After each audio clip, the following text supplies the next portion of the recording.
Krishna. Hare Krishna, and welcome to the podcast, Param Vijayate, the official podcast of the Harinam Jihad on earth.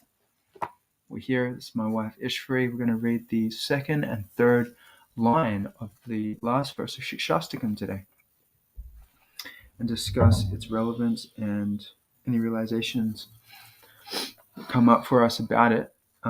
This is high-level stuff. It's the last verse of Sri Chaitanya Mahaprabhu's teachings. So if anyone has any other contribution, if there's anything we're not saying or anything we're saying that's wrong, feel free to chime in and contribute. Jai Jai Sri Chaitanya, Jai Nityananda, Jai Advaita Chandra, Jai Gaur Bhakta Vrinda. Ashlishyava paratham panashtumam darshanam mahatam karotu va yatatata va vidat hotu lompato mad prananatas sa evana paraha. A darshanam, by not being visible, marma hatam, broken-hearted, karotu, let him make, va, or, yatha, as he likes, tata, so, va, or, vidatatu, let him do, lampato, a debauchee. Translation.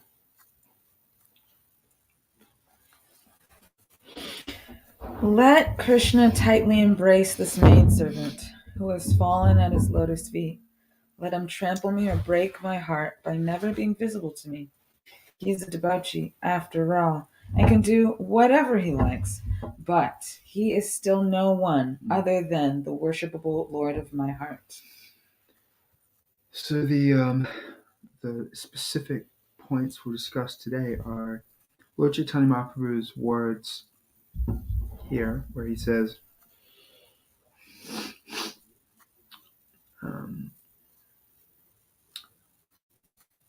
let him trample me or break my heart by never being visible to me. He is a debauchee after all. Yeah, that's it. So I'll read that again. Let him trample me or break my heart by never being visible to me. He is a debauchee after all and can do whatever he likes. Where's my phone? Define debauchee.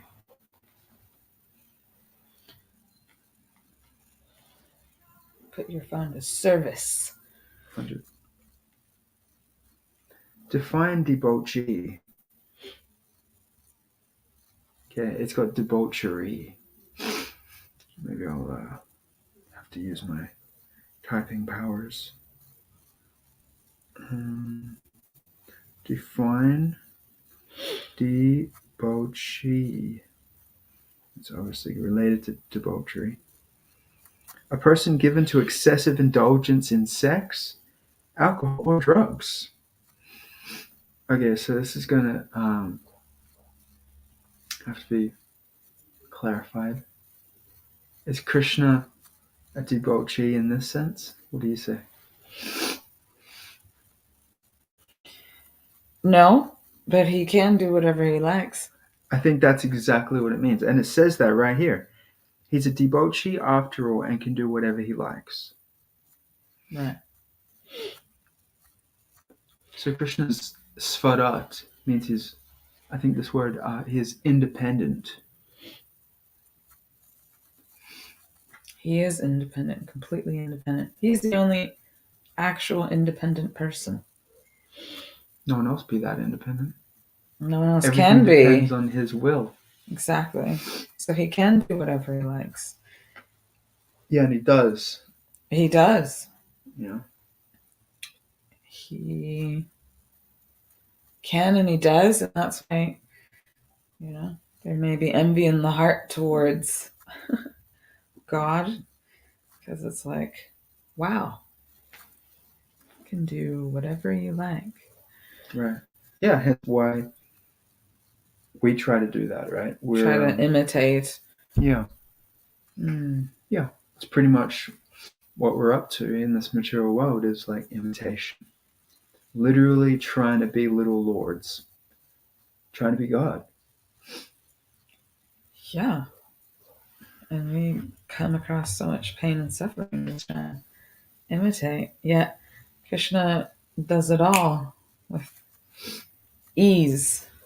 And that's what hurts the ego, Mm. right? It's like, you hear about Krishna enjoying, and you're like, he occurs for the demoniac minded as a competitor. And hence there's envy, right? If you're a devotee, it's like, yes, you're cheering him on in his lila, his enjoyment pastimes. But for the non-devotee, non-devotee literally means they're against Krishna's enjoyment.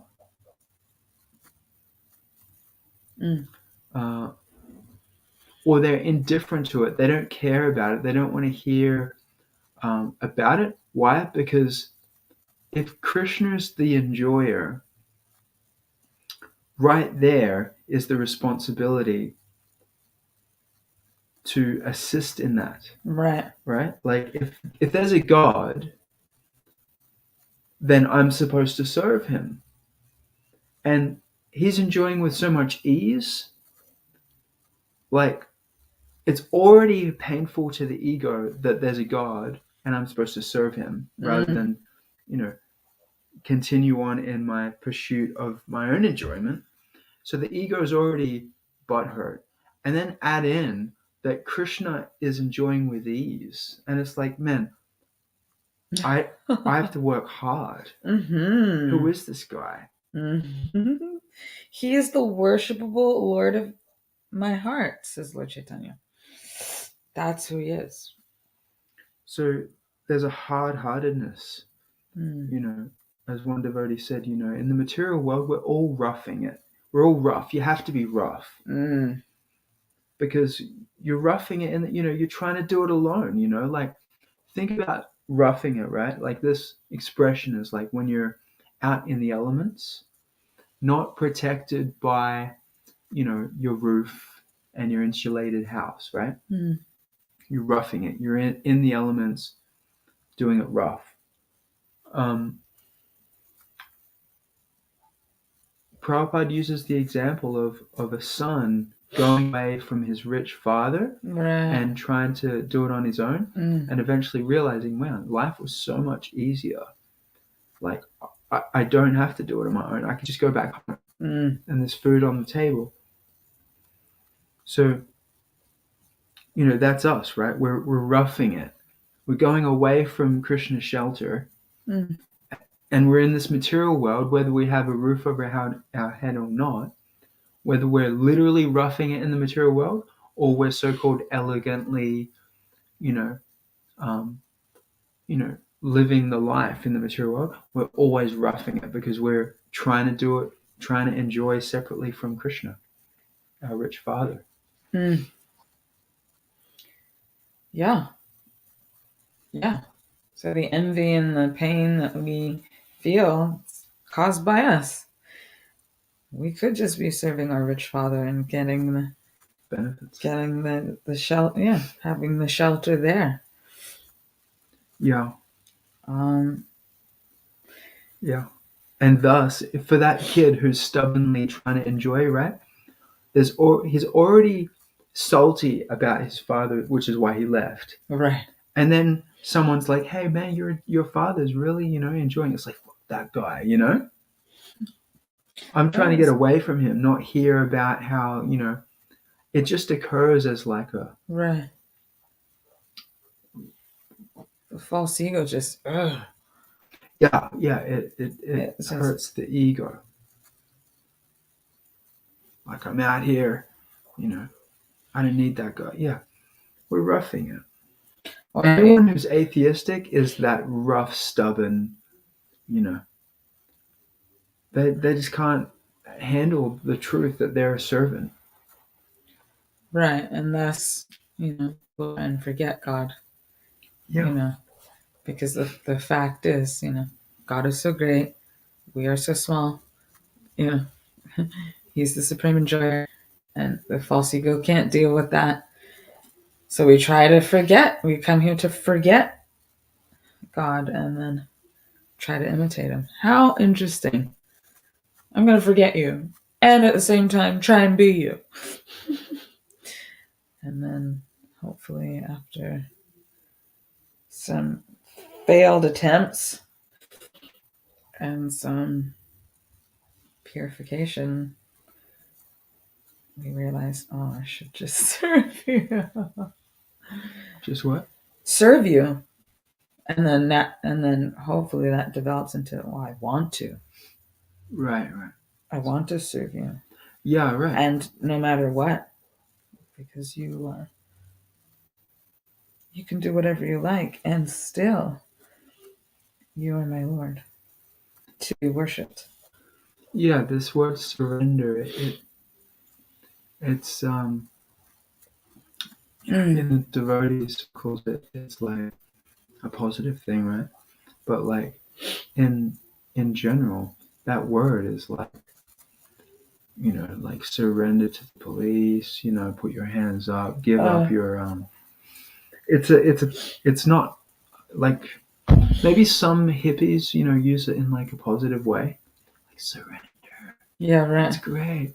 But like usually surrender is like a bad thing, like showing weakness, being vulnerable. Yeah, it's the most vulnerable thing. Like just surrender, give up. Who wants to do that?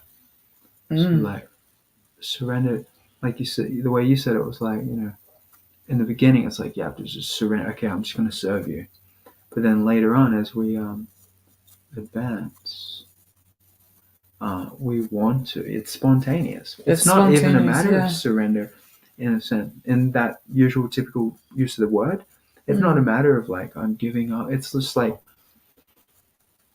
what, this is my best friend. I serve. Right, the relationship actually gets developed. It's a loving relationship. Yeah. It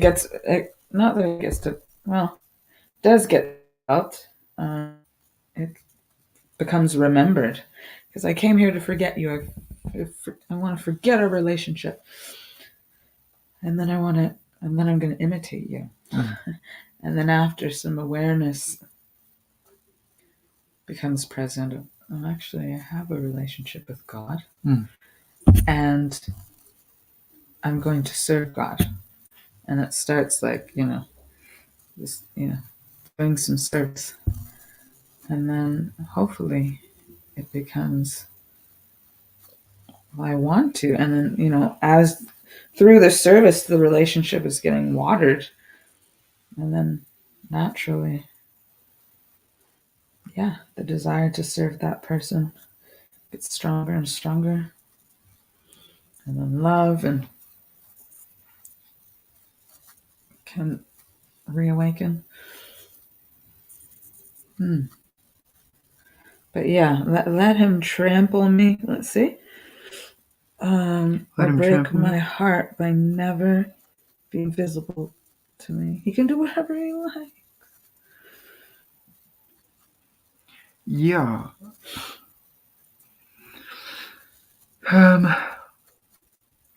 Yeah, this is something that the devotees of Sri Chaitanya, or the devotees in this line, this movement, really don't have a problem with. That Krishna, like there's just like in any relationship, there's different moods, different moods of loving relationship. So in the Chaitanya line, the mood is a certain flavor, and one of the flavors in this flavor of bhakti is this real desire for the Lord to do him. Like, yeah, you do you. I'm fully here to support, rather than like wanting a specific God who fits into our understanding of what good is. Right? It's this it's a revolutionary way of understanding good. The bhaktas say whatever God does, Krishna does, is all good for everyone. Always. Whatever he does. including all the Auspicious. stuff that seems to most people not good, bad. But the devotee, he's always just like this. This is not just Mahaprabhu. So many devotees, Prahlad Maharaj, like Queen Kunti, Haridas Thakur, any reversals that come their way, it's just like, thank you. Always. That's consistent in our line. So it's like, God, you do you, and I'm going to empower it. Not, why are you doing this to me, God? You know? And I'm going to like doubt my faith now because something bad happened, and you let that happen, you know? So many people lose faith like that. Yeah. That's not true. Bhakti. No, that's not what we're talking about here. Definitely. And it's reflected in the way they pray. They pray for things. That's, again, asking God to come down to my level, to serve me, right? Not do you and let me serve you, but, you know, serve me and you give me some bread. And it's very selfish. I'd say it's not transcendental at all. Right. Like Yeah. religion is even not considered anywhere near the platform of transcendence in our philosophy, right? It says there are 4 mundane goals of life. You can remember what they are? Like just getting wealth. Economic development, sense gratification, religion, and liberation. So even liberation is considered not the thing. It's not the highest. Yeah. It's not the highest taste. So being righteous, dutiful, religious is considered to be a material perfection. These are the 4 perfections of life. And a devotee doesn't care very much for those things. Right. In fact, some of he considers they're the antithesis of bhakti. So the 5th and highest goal of life is this. Let Krishna, not Krishna give me my daily bread, not Krishna make me one with you or save me, right? There's no talk of salvation here. Right. There's no talk of bread here. There's no talk of economic development. Nothing like that. It's let Krishna tightly embrace this maidservant who has fallen at his lotus feet. Let him trample me or break my heart by never being visible to me. Never. Wow. He is a debauchee after all and can do whatever he likes, but he is still no one other than the worshipable Lord of my heart. I think the only way to possibly get to this point is understanding Krishna's character. You can only love someone like this when you like them. And the only way you can like someone is to know them as a person. In all aspects, yeah. So I say the reason other religions can't come anywhere near this standard is they don't have a personal conception of God. How are you going to love him and like encourage him? Do you know? If you don't know what him is and what he gets up to, you can't empower it. If there's no activities to empower. God is just an energy supplying bread. So it's like, yeah, okay, that's who you are. So please give me the bread now. That's as far as they can get. Or, give me the liberation now.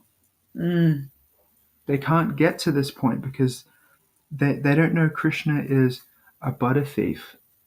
No personal.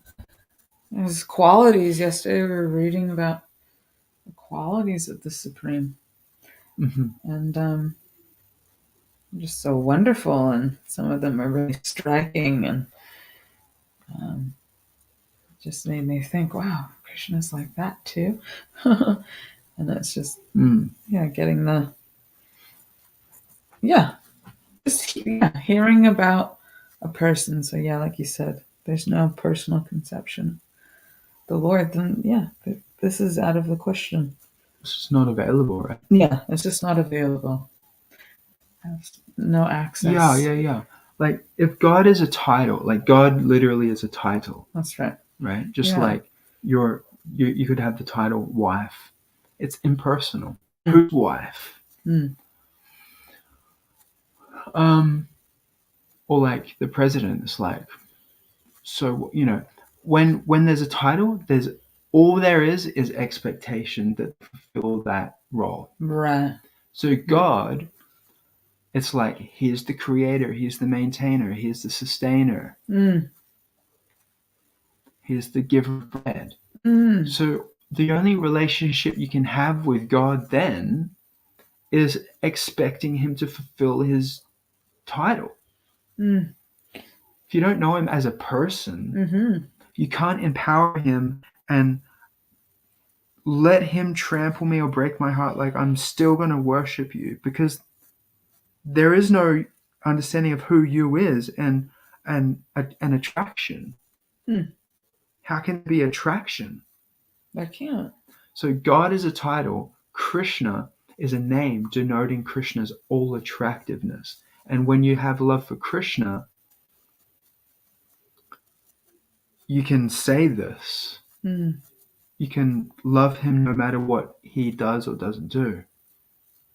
You can love him for what he does and for what he doesn't do. Right. But when God is when you relate to God only as God, the title, the giver of bread, the maintainer, well, like you said, this is out of the question, because all you know is God's supposed to give me bread now. Mm.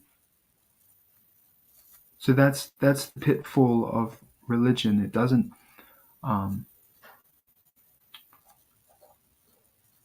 It's religion is not necessarily teaching how to have a personal relationship with God beyond expectation of being provided for. The best religion gets, as far as I can see, is this rasa, this taste of being the dependent of Mm-hmm. God. There's never any higher relationships, such as like friendship Right. or parenthood. Right. Let me feed my Lord Right. him bread. Let me make him the bread. Right. Or what to speak of conjugal. Mm. So this is a super esoteric path, this It devotional is. path. Right. There are things available to the devotee of the Lord in this path that no religion comes anywhere near. Even Aishwarya Bhav, the Vishnu conception of God. Mm. There's none of this. Mm. So Krishna worship, like, super rare. Hmm.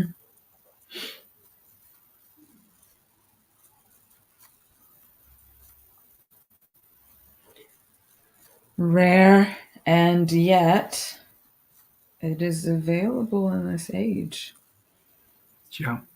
And that is our fortune. Yeah. And that's because of Lord Chaitanya. So And Srila Prabhupada. I mean, okay, here's Yeah, Lord of course. Chaitanya, right? Lord Chaitanya, this writing, I can't read that. Mm.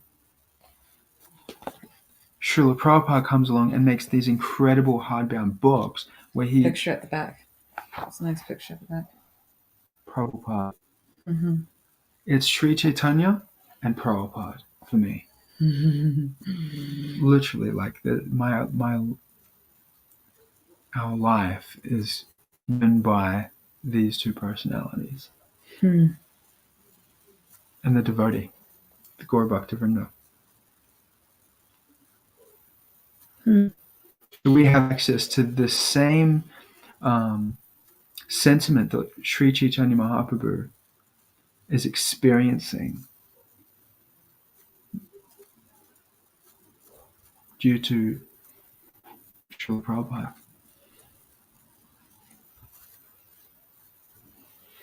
Just incredible. Yeah, it is. Yeah. Like I said, it's our fortune. It's like you said, it's quite rare that someone will have an opportunity to even get to read such, 100%. it's rare, actually. Sa Mahatma Sudurlabha. And very auspicious. So, wow. Yeah, Samahatma, super Ulaba, super great and super rare. Mahatma, Mahatma, the great persons are super Durlaba, rare. Okay. Is there any other gems to churn out of this? Let's see. So debauchee, maybe like what's an example? How is Krishna debauchee? I mean, he has 16,108 wives, and 108 of them.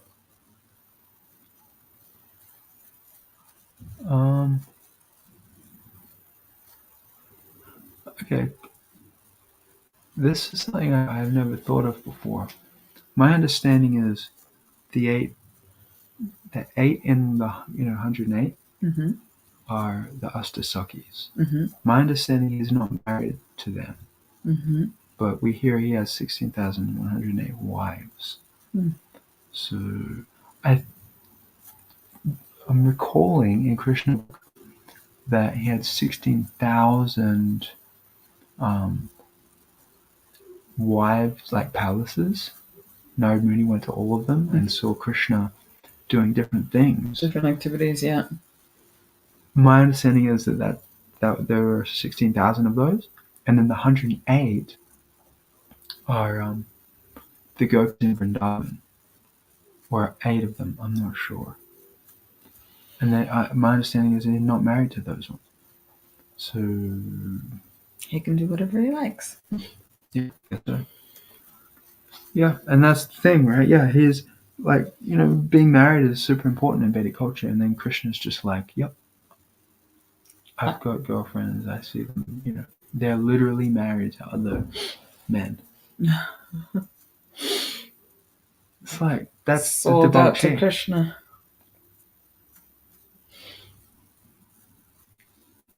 They're sold out to Krishna. And they're debauchees. That's Krishna's debauchee, and his devotees are debauchees. That's how their leelas. That's how their leelas are. Yeah, I mean, it's all about rasa, right? Like, he knows how to enjoy. And again, this is what hurts the ego for people. It's like, how Krishna, and they'll say like this. They'll take issue with Krishna for doing this. They don't have the heart to actually empower it, right? They'll just be like, but yeah, Krishna, he did this and that. It's just like, bro, you're so far away from bhakti. You're thinking he's supposed to do what you think. But yeah, Krishna, he's a devotee. You have to get that and love that. And that's what Srila Prabhupada made available. It's like, yeah, love Krishna for his mischief, Yeah. And that is, he knows how to enjoy. He's bringing the rasa out. And of course, there's more rasa in being with someone else's wife.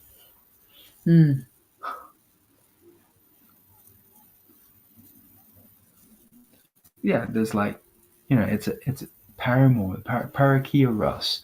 It's midnight.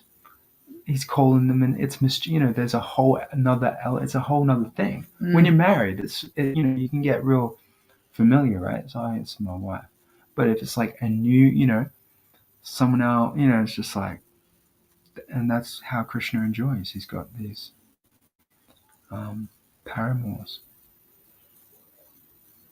The alpha male. 100%.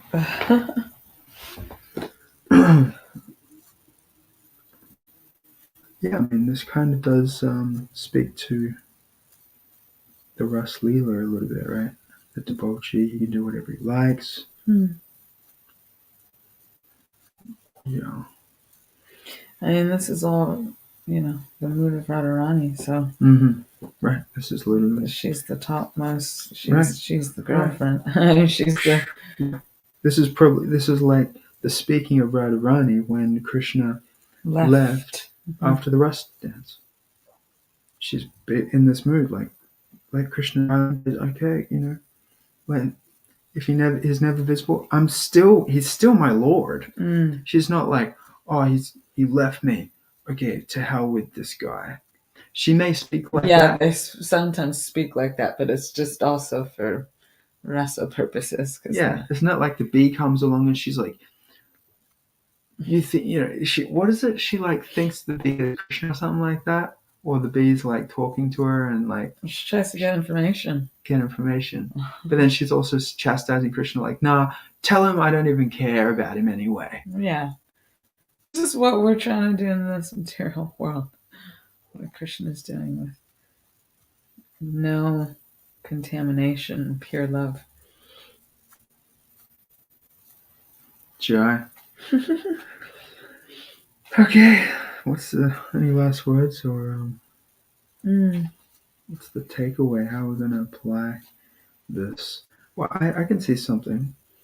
It's like patience. Again, like Krishna doesn't have to, do anything. My duty remains the same. I'm a serve Krishna, and I don't need a reward. I don't need, like, to become a pure devotee even. Right? I don't need the ecstasies to happen. I don't, people feel like, oh, the chanting doesn't work. In other words, their chant, like, of course it didn't work because you're chanting in order to. That's literally the antithesis of the meaning of the mantra. Please engage me in your service, not please serve me. So if you're chanting but you're waiting for the ecstasy, you're not chanting. Right. Of course, it's not going to work. You're not doing it. So, for me, it's like chant with no expectation. And yeah, like you said yesterday, it always comes back to chanting because that's our service. That's right. Yeah. Our main service. That's our main service. Yeah. So chant unconditionally, whether it feels good or not. It's just like chant with Krishna as my worshipable Lord unconditionally. It doesn't have to feel good. I don't have to feel ecstatic. I don't have to like it. But I love it because I love Krishna. Right. Wonderful. And yeah, if something bad happens, right, as well, keep chanting. Krishna is a debauchee after all. He can do whatever he likes. He is still my unconditionally worshipable Lord. I'm still going to keep chanting. I agree. Don't hold anything against Krishna. That's the t-shirt. No, it wouldn't make a great t-shirt, but that's the...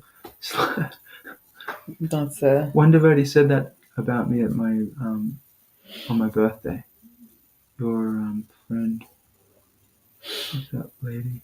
Songshan Ram's wife, Katamrita, said, so many things happen to you, but you never hold it against Krishna. Krishna puts you through the ringer, and you don't hold it against him. That's nice.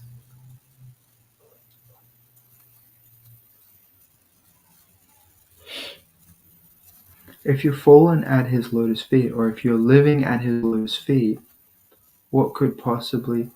You're literally being you're already ready to be trampled. Why would you be on the feet unless you're expecting to be stood on? Like, you chose to be under the feet. That's literally Krishna's stand on me, So bad things, trampling. Why would you be surprised if you're actually a submissive servant at the lotus feet of Krishna? Why would you be surprised? Also, at the feet, you're not expecting face-to-face reciprocation. Right. You're a servant. You're not expecting Krishna to do certain things. You're at his feet. We were talking the other day about, like, what does feet mean? What's the significance?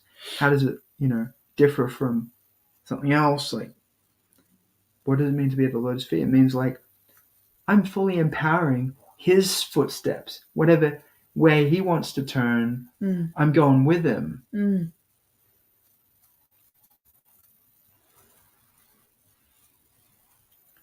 And he can come down and embrace me or not. Like I'm literally, yeah. The feet means if you're the sweeper at NASA, you're not up there having managerial conversations, expressing your opinions about the management and how they operate, right? Right. You're like, yep, I'm just empowering what everyone's up to here. I'm sweeping the floor so everyone gets to do whatever they're doing. I don't even know what they're doing, but I love it because That's the maidservant. that's the maidservant. Yeah. At this point, yeah, this is the like true embodiment of a devotee. Right, devotee. Yeah. Yeah. How are you going to call yourself a devotee if you're expecting Krishna to do something? Hmm. Like, I'm your devotee, and then Krishna does something you don't like, and you've got something to say about it. Hmm. It's like, what kind of devotee is that? Hmm.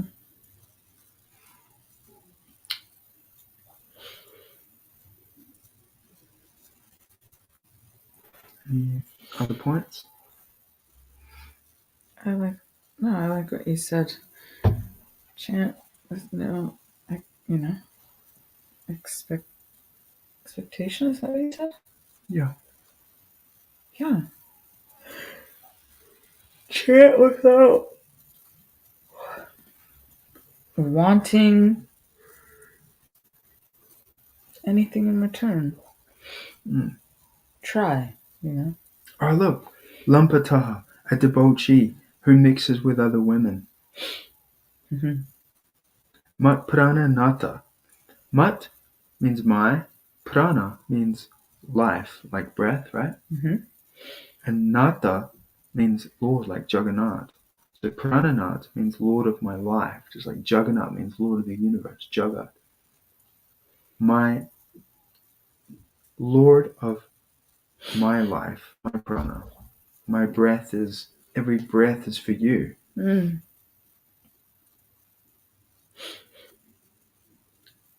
So if every breath is for you, I'm not here also saying, hey, why are you talking to other women? Mm. I'm your maidservant, not your, main queen, right? Right. But this is Radharani feeling, even though she is Krishna's main queen, Mm. she doesn't think that she is. As soon as she does, Krishna leaves. Mm. And then she prays like this. Right. Presence, humility. Yeah, we were reading yesterday, right? You were pointing out there were two qualities she has. She's like always modest, but she's also like heroic or something. Not heroic, but like, no, or that was about Krishna. Krishna's Oh, that was both Krishna. heroic and modest. Yeah. Radharani, she is humble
it's just back.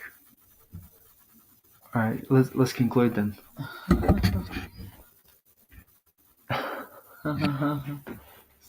Okay, so we're back. What just happened there? We didn't plug it in. So we were just saying, I'm not sure how we got onto this, but we're talking about humility. And you can't be humble if you don't have something, some skill or some talent or some special quality to be humble about. Like, you can't be humble if you're just incompetent and like got nothing to be proud of in the first place, right? That's kind of like saying I'm non-violent when you can't fight. It's like, you're not non-violent, you're just not violent. You don't have the capacity for violence. So it's like, yeah, I'm not that great. When you're not, it's just like, okay, you're just not delusional. Congratulations, you're aware of your lack of skill or whatever. Right. Whereas Radharani, she is extremely competent, talented. She possesses all the qualities. She's the embodiment of femininity. She's the original female. And Krishna She's is more purchased by her. attracted. Like, she's More more attractive to Krishna. Yeah. She's more attractive than Krishna. And Because Krishna's the all attractive and he's attracted by her. So it stops with her. She's the epitome of attractiveness. But she doesn't know it, and that is why she's called humble, which is one of her attractive features. And where Chaitanya in the mood of Radharani, and this humility that he has is Radharani's humility. You just got me present to that, in terms of like being a male devotee, and what does that look like, It looks like Sri Chaitanya Mahaprabhu. And who is Sri Chaitanya Mahaprabhu in the mood of is Radha. So it's very interesting to be a devotee, to be a Vaishnava male. It's all inspired from Srimati Radharani. He is literally in her mood. Yeah. So the mood is Radha's mood. Wow. And Radha's an untouched subject that we don't. That's why it's so esoteric as well, even more so. You get access to her through Chaitanya Mahaprabhu. I know. Like, what is her mood? How what is fortunate.